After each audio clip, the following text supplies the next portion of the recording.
دنیا میں بچ بچ کر چلنا ہے، قدم بہ قدم گناہوں کے جال بچھے ہوئے ہیں، قدم قدم گناہوں پہ گناہوں کے اڈے کھلے ہوئے ہیں، تمہیں اس گناہوں سے بچنا ہے، قدم قدم پہ گناہوں کا جال ہے، تمہیں ایک جال کو کراس کر کے دوسرے قدم رکھنا ہے، اگر کانٹا ہی ہو تو پیر کو آہستہ آہستہ کر کے چلنا ہے، اس لیے کہ جنگل میں کانٹا ہوں گے اور اس کانٹے میں چلنے کے لیے تمہیں پیر رکھنا پڑے گا، اگر ایک دو کانٹا پیر میں چبھی جائے تو وہ کانٹا تمہارے جسم کو لگی جائیں گے، نقصان پہنچائیں گے ہی، لیکن تمہیں بچ بچ کر چلنا ہوگا۔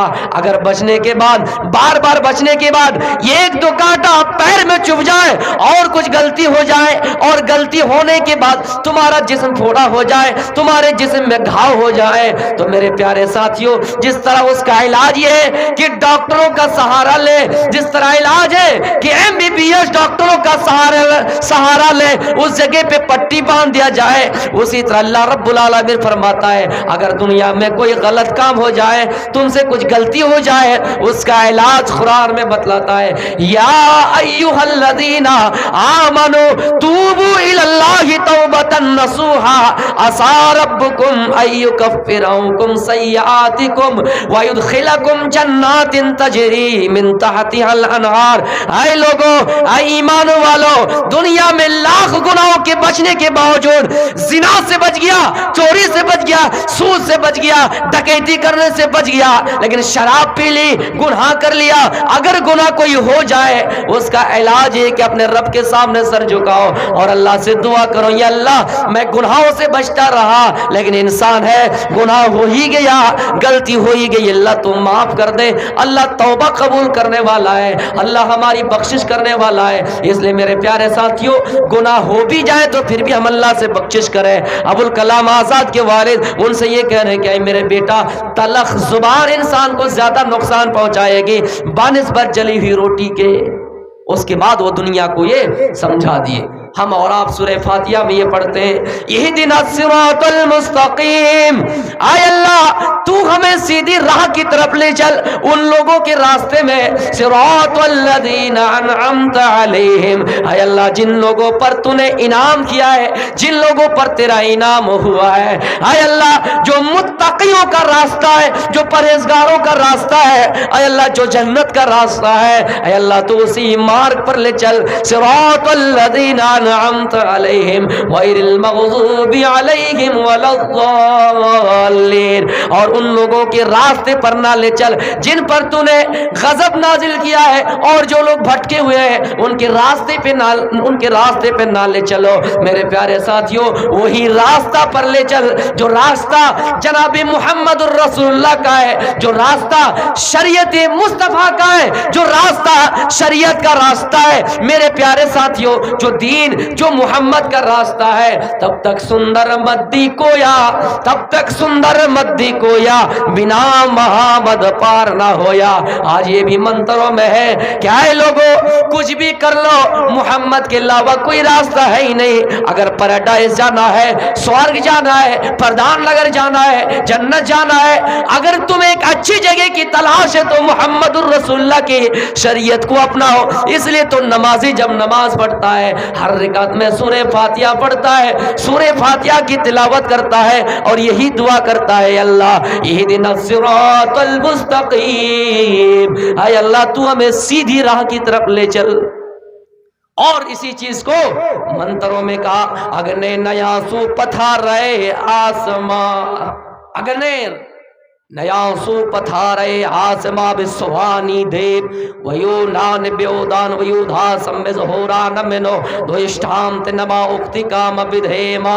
میرے پیارے ساتھیوں، اگنے نیا سو پتھارے، سو منی سندر پتھ کی مانی راستہ، جس کو بنگلہ زبان میں بھی یہی کہا جاتا ہے کہ پتھ کی مانی راستہ۔ آپ راستے میں سفر کریں گے تقریباً آپ کو 80 یا 90 بارڈروں میں پتھ لکھا مل جائے گا، اور یہ منتروں میں کہا گیا کہ آپ ایشور سے ہی دعا کیجئے، پرارتھنا کیجئے دیجئے. آئے اللہ جب تو ہمیں چلا اگنے نیا سمنی سندر پتھ کی مانی راستہ سندر راستے پہ چلا. یعنی یہاں سچائی کو سندر سے میرے بھائیوں تشبیہ دی گئی ہے. جہاں سچائی کا لفظ ہے وہاں سندر کا لفظ ہے. یعنی سیدھی راہ پر لے چل. اے اللہ تو ہمیں ایسی راستے پہ ایسی راستے پر لے چل, ایسی راہ پر لے چل جو راستہ متقیوں کا ہے, جو راستہ جنتیوں کا ہے. جن راستے کے جن جگہوں کے بارے میں آپ نے وعید المتقون اور پرہیزگاروں سے وعدہ کیا ہے. میرے پیارے ساتھیوں ہم تقریباً اور غالباً میرے بھائیوں اللہ سے دعا اگر کرتے تو یہی دعا کرتے ہیں, اللہ جب تو ہمیں لے چل تو سیدھی راستے پہ لے چل. میرے پیارے ساتھیوں جو چیز منتروں میں قرآن کی آیتوں میں اور مسلمان اس آیت کو اہدنا الصراط المستقیم بار بار ہر رکعت میں کہہ رہے ہیں اور ہر رکعت میں یہ آیت کہہ رہے ہیں, اور ایک جاننے والا بھی کہہ رہا ہے نہ جاننے والا بھی کہہ رہا ہے. یہ ایک عالم بھی اس دعا کو کہہ رہے ہیں, ایک جاہل جو ان پڑھ جو نہیں پڑھنا زیادہ جانتے ہیں وہ بھی اس دعا کو کہہ رہے ہیں اور اپنے رب سے پرارتھنا کر رہے ہیں. میرے پیارے ساتھیوں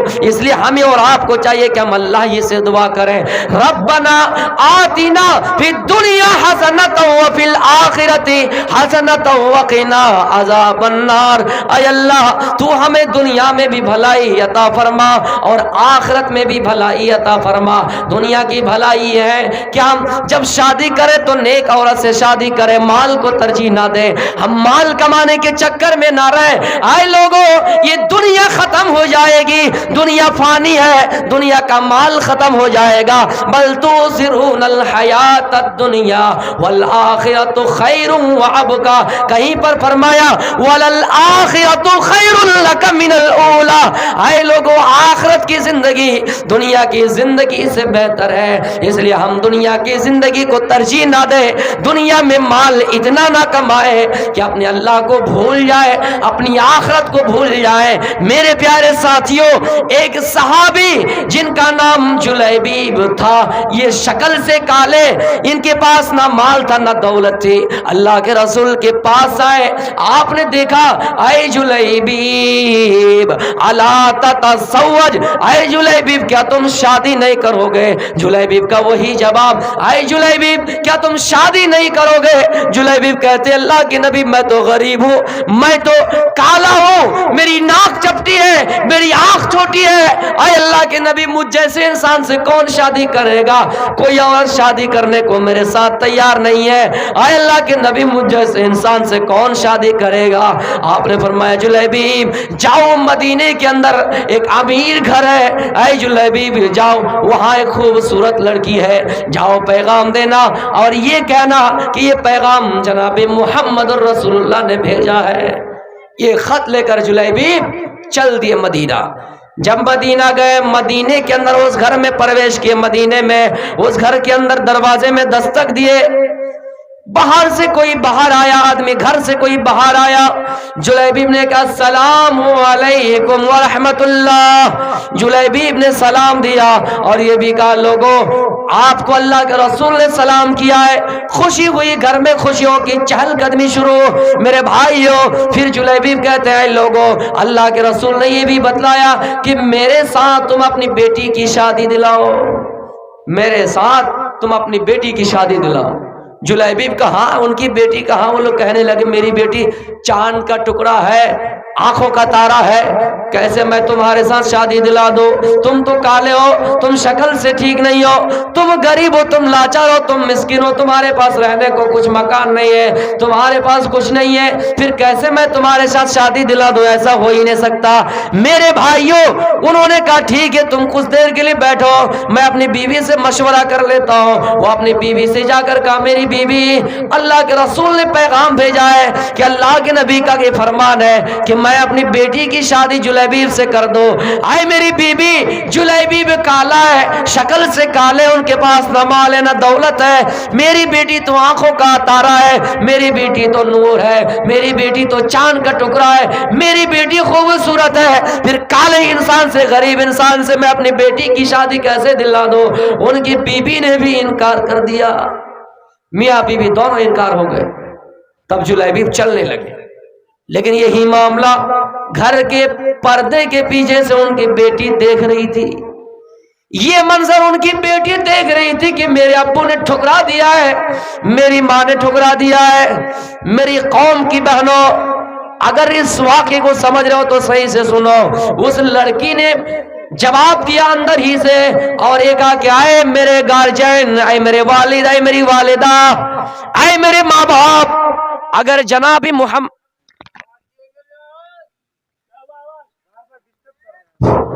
اے میری والدہ، اگر جناب محمد رسول اللہ کا فرمان ہے، اگر نبی نے یہ پیغام بھیجا ہے تو تم کون ہوتے ہو میرے شادی کو ٹھکرانے والے؟ جلیبیب کالا ہے، جلیبیب شکل سے ٹھیک نہیں ہے، مالدار نہیں ہے، غریب نہیں ہے، ٹھیک ہے، لیکن اللہ کے رسول کا پیغام ہے، اگر اللہ کے نبی چاہتے کہ جلیبیب کے ساتھ میری شادی ہو جائے تو میں ایسی شادی سے تیار ہوں۔ باپ تیار نہیں ہے، ماں تیار نہیں ہے، لیکن بیٹی نے کیا کہا؟ اگر اللہ کے نبی نے بھیجا ہے تو میں اسے شادی کرنے کے لیے تیار ہوں۔ یہ دنیا نہیں ہے، یہ دینداری ہے میرے بھائیوں۔ دنیا کو انہوں نے ترجیح نہیں دی۔ اللہ کے نبی کے پاس یہ خبر پہنچی کہ وہ لڑکی تیار ہو گئی ہے۔ میرے بھائیوں، تو اللہ کے نبی نے برکت کی دعا دی اور کچھ ہی دنوں میں انصار میں ایک بڑا سا گھر آباد ہو گیا، اور یہ کہتے کہ انصاری عورت میں ایک اور گھر آباد ہو گیا، اور اس کا گھر سب سے زیادہ خرچیلا ہو گیا۔ اتنا مال ہوا، اتنی دولت ہوئی کہ اس کا گھر خرچیلا ہو گیا۔ تو میرے بھائیوں، اسٹینڈرڈ الگ نہیں ہونا چاہیے، لیکن ہاں دینداری کو اللہ کے رسول نے ترجیح دینے کو کہا ہے۔